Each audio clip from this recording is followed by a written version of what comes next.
ابن جوزی نے لکھا ہے سینکڑوں سال پہلے، آج کے کسی عالم کی بات بتاتا تو لوگ انکار کو، سینکڑوں سال، کہتے ہیں بلخ میں قحط پڑ گیا، لوگ ہجرت کر کے سمرقند آ گئے، ایک سیدوں کا خاندان بھی آیا، ایک ایسی خاتون بھی آئی جس کے ساتھ 3 بیٹیاں تھی، بیٹا بھی کوئی نہیں، خاوند فوت ہو گیا، مسجد کے ساتھ مہمان خانے بنے ہوتے تھے، وہاں اس نے بچوں کو ٹھہرایا اور نکلی سمرقند میں کہ کوئی آدمی مل جائے، تو وہ سیٹھ صاحب چودھری صاحب کہنے لگے مجھے کیسے پتا چلے گا تو سید ہے، مجھے بتاؤ، کسی کو چوک میں کھڑا کر کے کہا جائے بتاؤ تو کون ہوتا ہے، اس شخص کا کیا اشر ہوتا ہے، کیا حال ہوتا ہے، کہا کیسے پتا چلے گا؟ تو سید زادی نے اپنا پلو کھولا اور اپنے آنسو دونوں آنکھوں سے صاف کیے تو کہنے لگی اللہ تیرا بھلا کرے، میں ثابت نہیں کر سکتی کہ میں حضور کا خاندان، میرے پاس کوئی دلیل نہیں، میں نہیں بتا سکتی، چل ٹھیک ہے، چلی گئی۔ کسی نے بتایا کہ یہاں کوئی یہودی بھی رہتا ہے، بڑا سخی ہے، یا آتش پرست ہے، یا پارسی ہے کافر غیر، سخی بڑا ہے، اس کے پاس گئی، بیٹھی رہی، لوگ بیٹھے تھے، جب چلے گئے تو قریب گئی، کہنے لگی مجبور ہوں، پریشان ہوں، غریب نہیں ہوں، کہنے لگا بی بی تجھے کبھی دیکھا نہیں، سمرقند کی اتنی آبادی نہیں، میں سارے شہر، تو کون ہے؟ تو کہنے لگی تعارف نہ ہی پوچھے تو اچھا ہے، اس نے کہا چلو اگر پتہ چل جائے تو، کہنے لگی میں مسلمانوں کے نبی کی اولاد ہوں، مسلمانوں، اس نے کہا پیغمبر خدا کی اولاد، اٹھ کے کھڑا ہو گیا، بی بی کو ساتھ لیا، گھر گیا، کہنے لگا جو صاف ستھرا کمرہ ہے نا اسے پھر دھو ڈالو، ایک دفعہ پھر دھو ڈالو، کمرہ دھلایا، صاف کرایا، پھر کہنے لگا بی بی میرے برتن زیادہ صاف ستھرے نہیں، میں نئے نہ خرید کے لا دوں، پھر نئے برتن لایا، پھر اپنے بچوں سے کہنے لگا اونچا نہ پھولنا، یہ سیدہ فاطمہ کی شہزادیاں آئی، یہاں کوئی شخص اونچی بات نہ کرے، پھر کہنے لگا بی بی جو میرا بالکل طیب اور حلال رزق ہے نا یہ اس میں سے لنگر ہے، لیکن چونکہ میں غیر مسلم ہوں مجھے سلیقے نہیں آتے، جیسا تیسا بھی ہو نا اسے قبول کر لینا۔ خاتون کو کہنے لگا یہ گھر ہے، جب تک جی چاہے یہاں رہنا، اور دیکھنا ہو سکے تو رات اپنے نبی سے سفارش کرنا، میرا بھی کوئی مسئلہ، میری بھی کوئی قبولیت کہیں ہو جائے، وہ مسلمان کہلانے والا۔ رات کو سویا، کہتے جنت سجی ہوئی ہے، لوگ جنت میں جا رہے ہیں، لائنیں لگی ہوئی ہیں، نبی پاک لوگوں کو جنت میں بھیج رہے ہیں، میں بھی دوڑ کے لائن میں لگ گیا، فرشتے نے میرا بازو پکڑا، کا پیچھے ہٹ، تو میں دوڑ کے حضور کی بارگاہ میں گیا، میں حضور سارے جنت میں جا رہے ہیں، یہ مجھے نہیں جانے دیتا۔ نبی پاک نے فرمایا تو کون ہے؟ کہ یا رسول اللہ میں مسلمان ہوں۔ کہتے حضور مجھ سے فرمانے لگے کوئی دلیل ہے تیرے پاس؟ دلیل ہے کوئی تیرے پاس؟ میں چپ کر گیا، فرمایا میری بیٹی ہے تیرے دروازے پر آ ہی گئی تھی تو دلیلیں پوچھنے لگ گیا تھا، میں کیا دوڑ جا، سویرے آنکھ کھلی تو گلیوں میں ڈھونڈتا پھرتا ہے، تلاش کرتا پھرتا ہے، کونے کونے میں جاتا ہے وہ سادات کا گھرانہ کہاں گیا، ڈھونڈتے ڈھونڈتے اس غیر مسلم کے دروازے پہ جا کے پہچان لیا، تو کہنے لگا خدا کا واسطہ جو تو نے نوکری کی ہے نا ان کی مجھ سے 11 گنا لے لے، یہ سادات کا گھر مجھے دے دے۔ تو کہنے لگا کل تو آتا تو شاید بات اور ہوتی، آج بات اور ہے۔ اس نے کہا مہربانی کر، کل نہیں کل تو آتا تو معاملہ اور تھا، آج معاملہ آج اور ہے، رنگ بدل گیا ہے، حالات تبدیل ہو گئے ہیں، اب تو درخت تاک کے آیا، جا دوڑ جا۔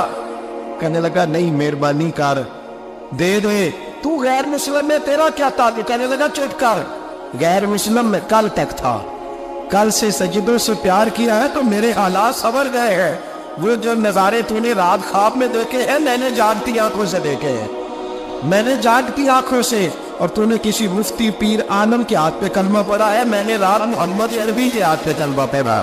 حضرت عمر جب نعرہ لگاتے نا تو کیسے کس طرح کانپتے، سفیر آتے روم کے ملنے کے لیے تو کہتے جاؤ عمر نفل پڑھ رہے ہیں، ٹائم کوئی نہیں۔ ایک دن اندر میٹنگ ہو رہی تھی، حضرت عمر میٹنگ میں بیٹھے تھے، آپ کے بیٹے ملنے آئے عبداللہ ابن عمر. ابا جی اندر آ جاؤ. فرمایا دروازے پہ کھڑا ہو, میں ضروری بات کر رہا ہوں, اندر نہ آنا. جناب عبداللہ ابن عمر کہتے ہیں میں دروازے پہ کھڑا ہو گیا. تھوڑی دیر گزری تو امام حسین بھی آ گئے. ایک حدیث میں ایک روایت میں امام حسن کا لفظ بھی ہے. امام حسین آئے, آ کے عبداللہ ابن عمر سے کہنے لگے عمر فاروق اندر ہے؟ تو کہا وہ اندر تو ہے. تو کہا آپ کیوں دروازے پہ کھڑے ہیں؟ کہنے لگے ابا جی نے کہا ہے یہاں انتظار کرو, میں کوئی ضروری بات کر رہا ہوں. لیکن شہزادے میرے لیے کہا ہے, میرے لیے, آپ جانا چاہیں تو چلے جائیں. امام حسین کہنے لگے امیر المومنین کوئی بات کر رہے ہوں گے, میں ظہر کے وقت مسجد میں مل لوں گا, ظہر کا ٹائم آئے گا نا تو میں مسجد میں مل لوں گا. یہ کہہ کے چلے گئے. حضرت عمر باہر آئے تو حضرت عبداللہ ابن عمر سے کہا کہ کوئی آیا تو نہیں؟ عرض کی حضور حسین ابن علی آئے. حسین ابن علی. تو کہا اندر کیوں نہیں بھیجا؟ کہا میں نے کہا تھا بے شک چلے جائیں, لیکن وہ کہہ رہے تھے کہ میں ظہر کے وقت مسجد میں مل لوں گا. تو سیدنا عمر فاروق فرمانے لگے عبداللہ تجھے تیری ماں روئے, حسین کو کیوں واپس بھیجا؟ پھر عمر دنیا داروں کے سامنے ڈٹنا, کھڑا ہونا عمر پہ ختم ہے, لیکن جو اندر کی بات ہے نا, روح کی, جو عقیدت کی بات ہے, جو وفا کا رشتہ ہے, اس کو کون سمجھے؟ یہ جو روح کی مجبوریاں ہیں, یہ جو وفا کی مجبوریاں ہیں, اسے لوگ کیا سمجھے؟ انہیں کیا پتا کہ مرشد کے بیٹے کے پیر چومنے میں حسن کیا ہوتا ہے. انہیں کیا پتا کہ جب استاد کا بیٹا گھر میں آتا ہے تو دل کرتا ہے مکان بیچ کے اسے دے دیں, اس کے بعد کی نیکیاں بڑی ہیں. جناب عمر فاروق دوڑے گئے, امام حسین کے دروازے پہ دستک دی. امام حسین باہر رکھا, شہزادے یار ملنے آئے تھے, بغیر ملے کیوں آ گئے؟ عرض کی کہ آپ مصروف تھے, آپ کے اپنے بیٹے بھی دروازے پہ کھڑے تھے, تو میں واپس آ گیا. امام حسین کہتے ہیں عمر جذبات میں آ گئے, سر سے پگڑی گر گئی. کہنے لگے حسین میرے بیٹے کا اور حسین کا کیا مقابلہ؟ کیا اس کی ماں کا نام فاطمہ الزہرا ہے؟ کیا اس کی نانی کا نام خدیجہ الکبریٰ ہے؟ کیا اس کے نانے کا نام محمد مصطفیٰ ہے؟ اور پھر سر سے پکڑی اتری تھی, اپنے بال زور سے پکڑ لیے. کہنے لگے حسین میں نا مکے میں اونٹ چرایا کرتا تھا اور ڈنڈوں سے مار کھاتا تھا اپنے باپ سے. یہ جو آج ساری دنیا میں عمر کے نعرے لگتے ہیں, یہ تیرے نانے کا صدقہ ہے. شہزادے میری وفا اور میری وفا میں جب تیرا دل کرے نا دوڑ کے آ جایا کر. عمر تو لوگ ایک دن امام حسین نے آ کے نا جناب فاروق اعظم سے کہا, خطبہ دے رہے, بچوں کی تبھی شروع ہو, پتہ نہیں کیا بات آئی امام حسین کے دل میں. کہنے لگے عمر نیچے اترو, یہ میرے نانا کا ممبر ہے. تو حضرت سیدنا عمر سنو, کبھی میرا بھی بچہ آ جائے تو میں کہتا ہوں اس کو پکڑو یار, بچوں کو تو نہیں نا جو میں مطلب ذکر کیا جائے, اترنا میرے نانے کا ممبر ہے. جناب عمر اتر کے نیچے کھڑے ہو. تو کہا جا کے اپنے نانے کے ممبر پہ بیٹھ. تو حضرت عمر رو پڑے, کہنے لگے شہزادے میرے نانے کا ممبر ہی کوئی ہے ہی نہیں, یہ ممبر یہ مسلح یہ تیرے نانے کی شان ہے, میرے نانے کا کوئی ممبر نہیں, تیرے ہی نانے کا ممبر ہے. تھوڑی دیر کھڑے رہے تو امام حسین کہنے لگے اچھا کوئی نہیں آپ کے نانے کا ممبر کہنے ہوگا, چلو پھر میرے نانے کے ممبر پہ بیٹھ جاؤ, چلو خیر ہے, کوئی نہیں آپ کے نانے کا. کہا نہیں. تو کہا کوئی نہیں, پھر میرے نانے کے. جب حضرت عمر بیٹھے تو بڑا شاندار جملہ کہا, فرمانے لگے میں ممبر پر مرضی سے نہیں بیٹھا تھا, مجھے ابو بکر نے بٹھایا تھا, اور پھر حسین کے کہنے پہ میں اترا ہوں, اب مجھے حسین نے بٹھایا ہے. اب کسی کی جرأت ہے تو عمر کو اتار کے دکھائے, اب میں حسین کا تیری نسل پاک میں. یار کتنی بے شرمی کی بات ہے, لوگ امام حسین کو باغی کہے. وہ حضرت امام اعظم ایک باغ میں بیٹھے تھے, شاگرد ساتھ تھے, تو کتابیں بکھری ہوئی تھی, کچھ لکھا جا رہا تھا, بکھری ہوئی تھی کتابیں. امام محمد بھی بیٹھے تھے, امام ابو یوسف, کئی اور شاگرد بیٹھے تھے. تو جب لکھتے ہیں نا یہ لوگ تو حوالوں کی تلاش ہوتی ہے, کتابیں بکھری ہیں, صفحے بکھرے. بچے گیند کے ساتھ کھیل رہے تھے, تو گیند اچانک باغ میں آئی, تو ایک چھوٹا سا بچہ گیند لینے آیا, تو امام اعظم اٹھ کے کھڑے ہو گئے. وہ بچہ گیند لے کے چلا گیا, کتابیں ساری پھر بکھر گئیں, جو گود میں رکھی ہوئی تھی وہ بھی نیچے گر گئی, کچھ صفحے بھی گر گئے. تھوڑی دیر کے بعد وہ بچہ چلا گیا، امام صاحب بیٹھ گئے، پھر آیا گیند گری آ کے باغ میں، وہ پھر بچہ لینے آیا، وہی بچہ، امام صاحب پھر کھڑے ہو، وہ کئی بار آیا، جتنی بار آیا کھڑے ہو گئے۔ کئی لوگ صبر نہیں کر پاتے، جلد باز ہوتے ہیں آج کل کے شاگردوں کی طرح، تو ایک شاگرد بول پڑے، کہنے لگے حضور وہ تو بچہ ہے 100 دفعہ آئے گا، اب 100 دفعہ کھڑے ہوں گے۔ فرمایا تو 100 کی بات کرتا ہے، یہ 1000 دفعہ بھی آیا تو میں کھڑا ہوں۔ کہا حضور بچہ ہے آپ کیوں کھڑے ہو گئے؟ فرمانے لگے معمولی بچہ نہیں، میرے استاد کا پوتا ہے، تو جس نے مجھے اللہ رسول کا نام بتایا اس کا پوتا ہے تو میں کھڑا نہ ہوں۔ اگر استاد کے پوتے کا یہ ادب ہے تو بتاؤ محمد عربی کے نواسے کا کیا ادب ہے؟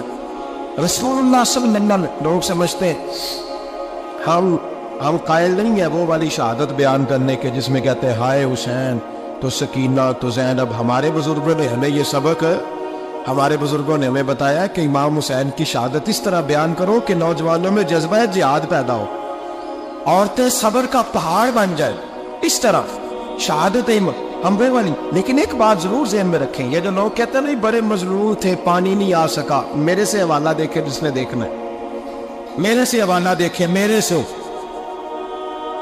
حضرت امام حسین میدان کربلا میں تھے تو تھوڑی سی جگہ کھود کے نا امام حسین نے تو خندق کھودی۔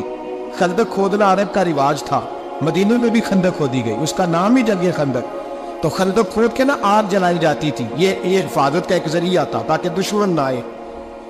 تو امام حسین نے اپنے خیمے کے سامنے خندق کھود کے اس میں آگ جلائی تاکہ پردہ رہے، عورتوں کے پاس کو دشمن نہ آئے۔ تو ایک شخص سامنے کھڑا ہو کے کہنے لگا حسین تو نے دنیا میں ہی آگ جلا لی ہے، معاذ اللہ سما معاذ اللہ، کہنے لگا آگے تو آگ ملے گی، یہاں جلا لی ہے۔ تو امام حسین کہنے لگے میں حکم دیتا ہوں آپ کو کہ تجھے ابھی پکڑ لیں۔ لوگ کہتے ہیں مظلوم تھے، میں حکم دیتا ہوں آپ کو تجھے ابھی پکڑ لے۔ یہ لفظ امام حسین نے کہا۔ میں 3 کتابیں تو میری لائبریری میں ابھی ہیں جن میں حوالہ ہے، 3 کتب سے، اور آج کل پرسوں کی کتاب نہیں، سینکڑوں سال پرانی۔ جب کہا نا میں حکم دیتا ہوں تو وہ آدمی گھوڑے سے نیچے گرا، گھوڑے سے نیچے گرا، اور گھوڑے کی رکاب کے اندر اس کا پیر الجھا، گھوڑا ڈر کے اتنا دوڑا کہ جا کے اس آدمی کو آگ میں پھینک دیا۔ امام حسین کے سامنے جل کے مر گیا۔ یہ حسین ابن علی ہے، یہ ابھی حکم دیتے تو فرشتے ابھی آ جاتے، یہ ابھی بات کرتے تو ساری دنیا کی فوجیں ابھی اکٹھی ہو جاتی، یہ ابھی حکم دیتے تو ابھی آ جاتے۔ اور اگر جناب اسماعیل کے لیے توبہ آ سکتا ہے تو وہ تو حضرت ابراہیم کے بیٹے تھے، اور یہ تو مصطفیٰ کی اولاد ہے، ان کے لیے کیا کچھ نہیں ہو سکتا۔ لیکن امام حسین نے پسند کیا تھا کربلا کے جہاد، اس کو پسند کیا تھا مولا علی نے، وہ اپنی پسند پہ تھے۔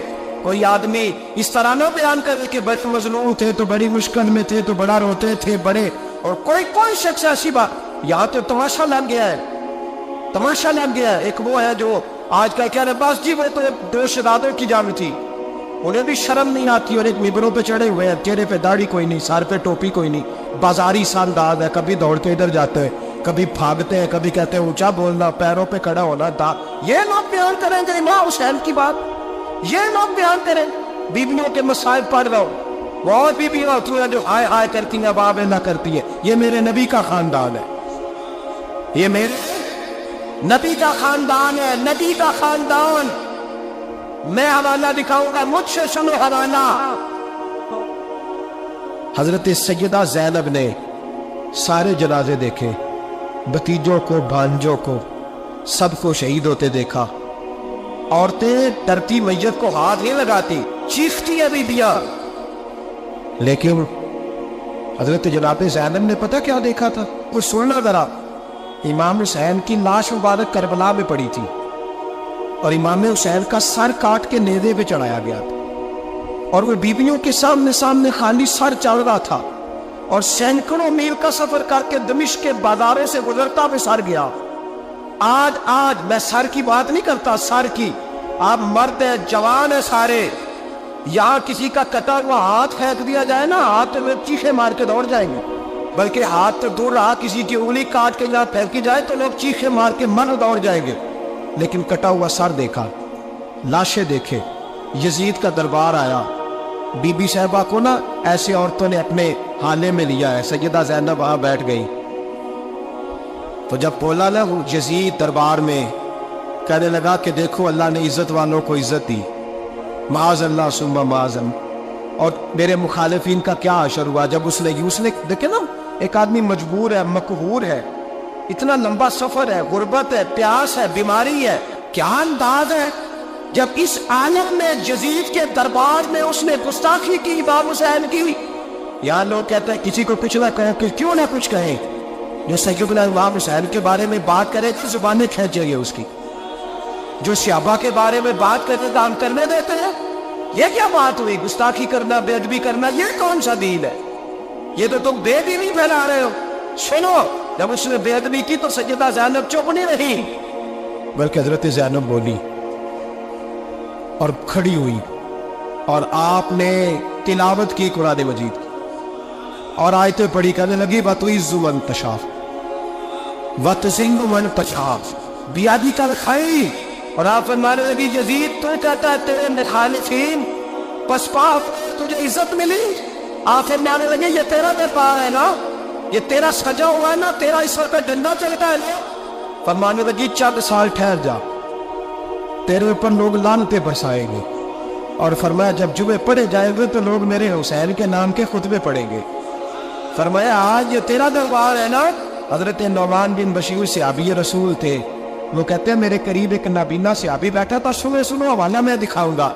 کہنے لگے میرے قریب اس وقت یزید کے دربار میں ایک نابینا صحابی بیٹھے تھے، جب بی بی زینب نے یہ بات کی نا تو وہ نابینا صحابی میرا ہاتھ پکڑ کے کہنے لگے نعمان علی آ گیا ہے، یہ تو علی کی آواز ہے، علی آ گیا ہے۔ جبریل علی بول رہے ہو جیسے حکامت کے گوہر رول رہے ہو جیسے دربار دمشق میں وہ زینب کا خطاب منبر پہ علی بول رہے ہو جیسے، کہنے لگے یہ تو علی کی آواز ہے۔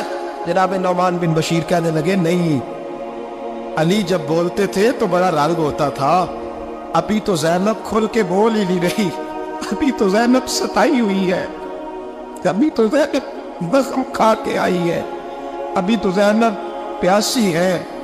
کاش زینب تر و تازہ ہوتی اور زینب خطبہ پڑھتی تو علی کی طرح گرجدار آواز نکلتی، یزید کے مہر کانتے جبریل امین بول رہے ہو جیسے، حکمت کے جوہر بول رہے ہو جیسے، دربار دمشق میں بی بی زینب کا خطاب منبر پہ علی بول رہے ہو جیسے۔ وہ مسکینوں کی طرح منتیں نہیں کر رہے تھے، ہائے پانی ان کا مزاج ہی نہیں تھا، بلکہ وہ دیر لوگ تھے اور بر موقع بر محل بولتے تھے۔ یزید آیا دربار میں، جب یہ سارا قافلہ وہاں پہنچا تو یزید دربار میں آیا، اور جب وہ دربار میں آیا تو بادشاہوں کا طریقہ ہے، گاڑیاں اب ہمارے بادشاہوں نے روٹر والی گاڑیاں رکھی ہوئی ہیں، وہ یوں چلتی ہے، شور ہوتا ہے پیچھے۔ یہ اس زمانے میں کہا جاتا تھا با دبا ملازہ ہوشیار، پیچھے ہٹ جاؤ، نعرے لگنے لگے۔ تو یزید کا ایک ناخلف بیٹا امام زین العابدین سے کہنے لگا تیرا باپ کہاں ہے؟ دیکھ یہ میرے باپ دادا کے نعرے، دیکھ میرے باپ کے نعرے، تیرے کے نعرے۔ ابھی یہ بات شروع اس نے کی تھی کہ دمشق کی جامع مسجد میں زور کی اذان ہو گئی، اور جب مؤذن نے کہا نا اشہد ان محمد رسول اللہ، تو امام زین العابدین اس کا ہاتھ پکڑ کے کہنے لگے یہ میرے نانا کے نعرے لگ رہے ہیں، اگر تیرا ہے تو بتا، یہ میرے نانا کے نعرے ہیں۔ اور فرمایا تیرے باپ کے 2-2.5 سال لگیں گے، میرے نانے کے قیامت کے بعد نہیں لگیں گے، میرے نانے کے نعرے قیامت کے یہ لگتے رہیں گے، لگ رہے ہیں اور لگتے تھے اور لگتے رہے۔ میرے بھائی یاد رکھو دلیری ہمت، پہلی بات اسے پیار کرنا ہے، دوسرا ان کی ہمت، ان کا مقام دلیری کرنا ہے، ان کا کام ہمت کرنا ہے، ان کا کام ڈٹ جانا ہے، کمزوری دکھانا اہل بیت کا طریقہ ہوتی۔ حضرت عباس کے بازوؤں میں درد ہوتا، جناب زینب پھر پریشان ہوتی ہے کہ ہم تو اس بے حیائی کے خلاف لڑے اور امت ابھی جو گند کر رہی ہے، جو چوکوں میں کھڑا ہوتا ہے نا عورتوں کو تاڑتا ہے، وہ یزید کے طریقے پہ عمل کرتا ہے۔ یہ دلائل ہے، آپ سوچ لیں، اندازہ کر لیں کہ ہم نے کس جماعت میں کھڑے ہونا ہے، اس لیے گند سارا نکالیں۔ امام حسین کا ایک پیغام آج اپنانا بڑا ضروری ہے۔ امام حسین نے سر سجدے میں کٹایا اور قرآن کی تلاوت نیزے کی نوک پہ بھی جاری رہی ہے، اس لیے آج کم از کم 10 نفل امام حسین کی سنت سمجھ کے ضرور پڑھیں گے انشاءاللہ۔ جنہوں نے روزہ رکھا بڑا اچھا کیا ہے، چلو جو نہیں رکھ سکے پھر بھی نفلی ہے، کوئی فرض نہیں، کم از کم 3 دفعہ سورت یاسین کی تلاوت آج ضروری ہے امام حسین کے لیے. کریں گے انشاءاللہ تعالی. اگر وہ نیزے کی نوک پہ پڑھ سکتے ہیں تو آپ ان کی خاطر بھی تو پڑھ ہی سکتے ہیں نا.